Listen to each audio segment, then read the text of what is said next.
Hi అండి. ఇవాళొచ్చేసి ఇది second రోజుదండి. అంటే శుక్రవారం రోజు వ్లాగ్. అమ్మవారిది రెండవ రోజు. ఇవాళొచ్చేసి అమ్మవారు గాయత్రి రూపం ఎత్తుతారంట.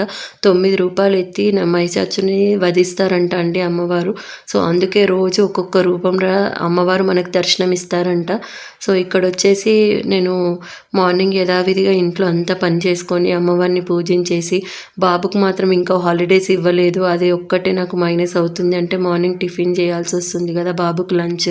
సో, ఇంక నేనైతే గుడికెళ్ళాను. గుడికెళ్ళి అక్కడ దర్శనం చేసుకొని, అక్కడ చిన్న కోడిపిల్ల ఉండే అండి. చిన్ను చాలాసేపు అక్కడ కోడిపిల్లతోని చాలాసేపు ఆడాడు. ఇంక వెళ్దామంటే అయితే రాలేదు. ఇవాళొచ్చేసి నేను మా ఇంట్లో కడపకు పూజ అనేది చేస్తున్నాం. అంటే గుమ్మాలు బిగిస్తున్నారండి ఇంటికొచ్చేసి. సో, ఇంకా మా ఆడపడుచులు కూడా వచ్చారు. ఇక్కడ పూజ చేస్తున్నారు కదా! మా పెద్ద వదిన అండి ఈమె.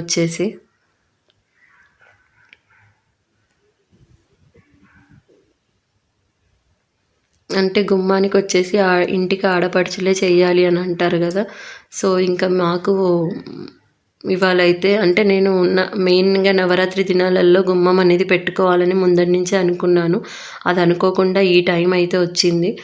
అంటే ముందు పెడతా అంటే కూడా నేను లాస్ట్ వీక్ ఒప్పుకోలేదు. అంటే ఈ నవరాత్రుల రోజులల్లా శుక్రవారం రోజు కావాలి అని. ఇవాళ దట్టు నాకు నవరాత్రులు అమ్మవారు వచ్చేసి గాయత్రి రూపం దేవి అండి. నాకు ఎప్పటికీ గుర్తుంటుంది. అండ్ నాకు ఆ అమ్మ ఎప్పుడు దేవుని అండ నాకు ఉండాలని ఆ విధంగా నేను ఇవాళ రోజు అనేది సెలెక్ట్ చేసుకున్నాను.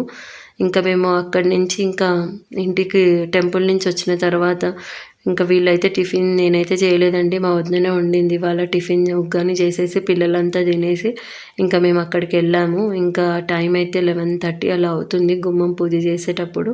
ఇంకా అక్కడ పూజ అయితే చేసేస్తారు. ఒక ఇది వచ్చేసి తూర్పు ఫేసింగ్ అండి. అంటే ఈస్ట్ ఫేసింగ్‌ది. మాకు 2 ఫేజింగ్స్ అయితే పొజిషన్స్ ఇచ్చారు. ఇంకా మా వదిన అయితే మొత్తం గుమ్మానికి పసుపంతా అలంకరించేసి బొట్లయితే యథావిధిగా పెట్టేసి ఇంకా కొబ్బరికాయ అయితే చాలాసేపు కొట్టాల్సొచ్చింది. అస్సలు పగలలేదండి. అంటే నార క్లియర్‌గా తీయట్లేదు కదా! ఇంకా కొంచెం సేపయితే ట్రై చేసి ఎలాగో కొట్టేసింది. ఇది ఈస్ట్ ఫేసింగ్ ఇల్లండి.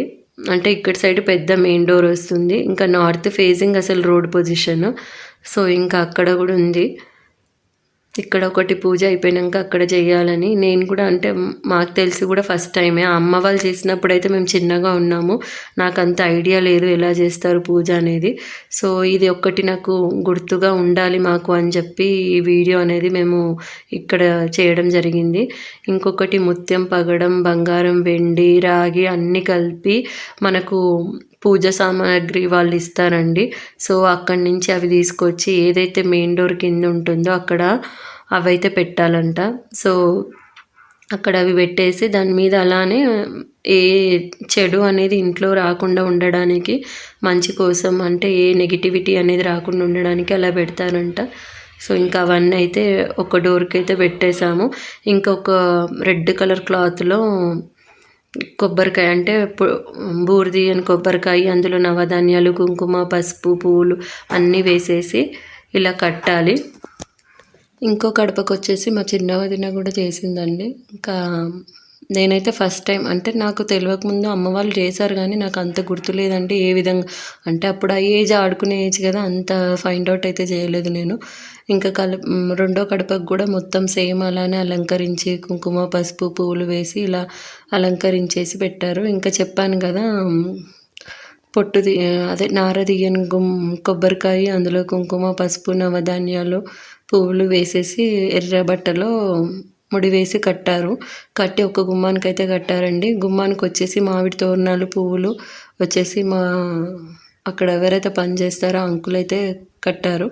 ఇంకా ఇంకో కడపకు కూడా అలానే డెకరేట్ అయితే చేశారు. చేసి తర్వాత నిండుగా ఇలా చేయడం వల్ల లక్ష్మీదేవత ఎల్లప్పుడూ మన వెంట ఉంటుందని, కడపను వచ్చేసి లక్ష్మీదేవత సమానం అని పోలుస్తారు కదా మన తెలుగు సాంప్రదాయంలో. సో, ముందుగా ఆమెను మాత్రం ఇలా చేసి మనం అనేది ప్రారంభిస్తే మంచి జరుగుతుందని అయితే గుమ్మాలకు ప్రతి ఒక్కరు ఇలానే చేస్తారు కదా. అంటే క్యాస్ట్ని బట్టి ఎవరి క్యాస్ట్ని బట్టి వాళ్ళు ఆ విధంగా చేస్తారు కదండి. సో నేను ఇవాళ అయితే మొత్తం డే అంతా అయితే బిజీగా ఉండే కొంచెం. ఇంకా అక్కడి నుంచి ఆ పూజ అయ్యి ఇంకా వాళ్ళకి ఏమన్నా మనకు తోచినంత దక్షిణం అయితే పెట్టాలంటారు. సో అక్కడ పెట్టేసి ఇంకా ఇంటికి వచ్చిన తర్వాత మళ్ళీ మాకు అక్కడే చాలా టైం పట్టింది. 2 గడపలు ఉండే కదా, అదంతా చేసేసుకొని వచ్చేవరకు ఇంకా 1 అయ్యిందండి. మా ఆడపడుచు పిల్లలండి వీళ్ళొచ్చేసి, మా చిన్న ఆడపడుచు వాళ్ళ పిల్లలు. అంటే క్లియర్గా నేను అంత తీయాలి అని తీయలేదు, ఇది గుర్తు కోసం అన్నట్టు అప్పటికప్పుడు మళ్ళీ చేశాను. అంటే ప్రతి ఒక్కటి ఒక మెమొరీలా ఉంటుంది కదా మనం బ్యాక్ మళ్ళీ చూసుకోవడానికి అన్నట్టు. సో ఇలా లక్ష్మీదేవత రూపం నాకు ఈ నవరాత్రులలో ఇలా నేను గుమ్మానికి పూజ చేయించుకోవడం అనేది అయితే నాకు చాలా బాగా అనిపించింది. అంటే నేను అనుకున్నాను ముందు నుంచి, కానీ అది అలా అవ్వడం కూడా పాసిబిలిటీస్ కూడా కుదరాలి కదా, బట్ అది కుదిరేలా ఆ అమ్మనే కరుణించింది అనుకుంటాను. సో ఇంకా అక్కడైతే ఇలా డెకరేట్ చేసుకున్నామండి. ఏదైతే ఎర్ర బట్టలు వేసి కట్టామో అది అలా పైన గుమ్మానికి అయితే కట్టారు. అలా కట్టిన తర్వాత వచ్చేసి అక్కడ మనం దక్షిణం ఎంతో మనకు తోచినంత అయితే అక్కడ పెట్టాలి. 2 గడపల మీద పెట్టేసి ఇంకొక 5 ముత్తైదులు అయితే అక్కడి నుంచి దాటుతారంట. సో అలా దాటిపించారు వాళ్ళు. ఇంకొకరి తర్వాత ఒకరు అలా అయితే క్రాస్ చేసేసారండి.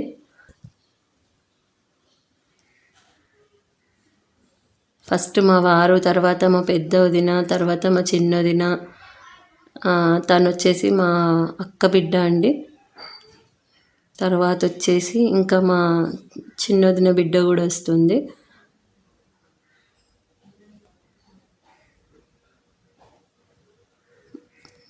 మొత్తం 5 మంది అయితే దాటారు అలా. ఇంకా ఇంకా 5 అయిపోయారని నేను రాలేదు అందులో. సో ఇంకా ఇంటికి వచ్చిన తర్వాత ఇవాళ అయితే వంకాయ ఆలుగడ్డ అయితే వండినుండే, మా వదిననే వండిందండి. పొద్దున వచ్చేసి టిఫిన్ మా పెద్ద వదిన వండింది, మధ్యాహ్నం వచ్చేసి మాత్రం మా చిన్న వదిన వండింది. వంట అయితే తనే చేసిందండి. వంకాయ ఆలుగడ్డ వండింది, పచ్చి పులుసు చేసింది. ఇంకా అదైతే నేను వీడియో షూట్ అయితే చేయలేదు, అంటే కొంచెం హడావిడిగా ఉంటుంది కదా ఇల్లు, సో అందుకోసం. ఇంకా నేను ఇక్కడ వచ్చేసి పోపు అయితే వేసాను.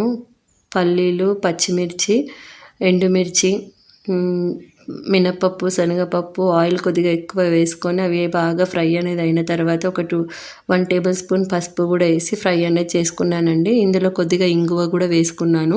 ఇది వచ్చేసి చింతపండు పులిహోరకండి. చింతపండు పులుపు తినాలని కొంతమంది అంటున్నారు, తినొద్దని కొంతమంది అంటున్నారు. బట్ ఇవాళ అమ్మవారికి గాయత్రి రూపంలో వచ్చేసి పులిహోర అనేది సమర్పించాలంట. సో ఎండుమిర్చి ఇవన్నీ వేసాను. ఇందులో కొద్దిగా జీలకర్ర మెంతుల పొడి వేయడం వల్ల మనకు టెంపుల్లో ఎలా అయితే పులిహోర ఉంటుందో సేమ్ అదే విధంగా అవుతుంది. ఒక 1/2 టేబుల్ స్పూన్ అంత అయితే వేసానండి. ఇంకా అందులోనే వచ్చేసి ఒక చిన్న బెల్లం ముక్క వేసేసి బాగా ఫ్రై అనేది అయిన తర్వాత నేను ముందుగానే వచ్చేసి చింతపండును నానబెట్టి పెట్టానండి. ఒకవేళ అప్పటికప్పుడు మనం నానబెడితే నానదు కదా, కొద్దిగా ఒక 2 మినిట్స్ మనం స్టవ్ మీద పెట్టి వేడి చేస్తే కనుక తొందరగా నానిపోతుంది. సో తెలియని వాళ్ళకు యూజ్ అవుతుందని చెప్పానండి. ఇంకా నేను పులిహోరకైతే అంటే నాకు వదిన వాళ్ళు ఉండమన్నా ఉండకుండా వాళ్ళు వెళ్ళిపోయారు. ఫుల్ వాన అయితే పడింది ఈవినింగ్, దానివల్ల వాళ్ళైతే పాపం అటు ఇటు అవ్వకుండా అయిపోయింది. ఇంకా మధ్యాహ్నం తోటకు కూడా వెళ్ళాం కదా, ఆ ప్రభావం అనేది బాగా ఎఫెక్ట్ అయింది నాకు.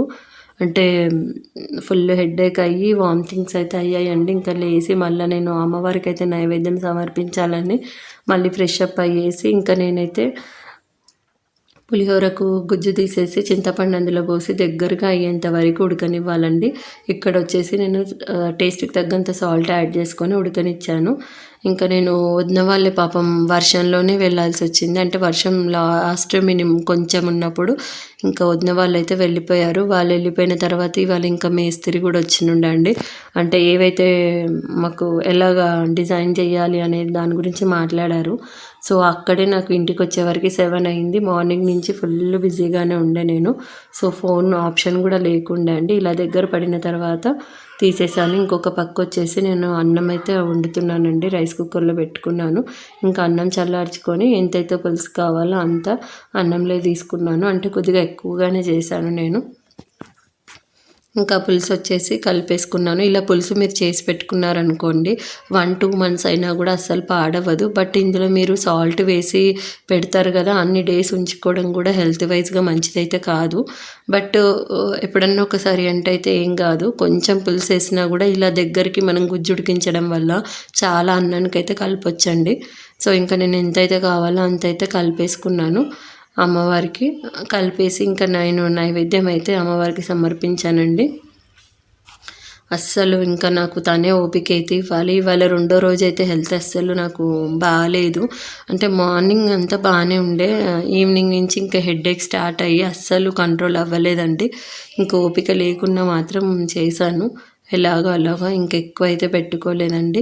సో ఇలా నా సెకండ్ డే పూజ అనేది అయితే నేను ఈ విధంగా చేసుకున్నానండి. ఓన్లీ అమ్మవారికి వాళ్ళు వచ్చేసి పులిహోరం అయితే నైవేద్యంగా పెట్టాను. సో ఒక్కొక్క రూపం, ఒక్కొక్క రోజు ఒక్కొక్క రూపంలో మనకు అమ్మవారి దర్శనం అనేది అయితే ఇస్తారు.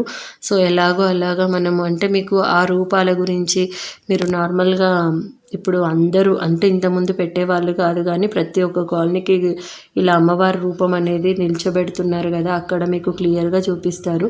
ఇంకా నేనైతే అందరం కలిసి తినేసిన తర్వాత కౌంటర్ టాప్ అంతా క్లీన్ చేసి అంట్లయితే వాష్ చేసేసుకున్నానండి. ఇంకా ఇలా నా డే అనేది అయితే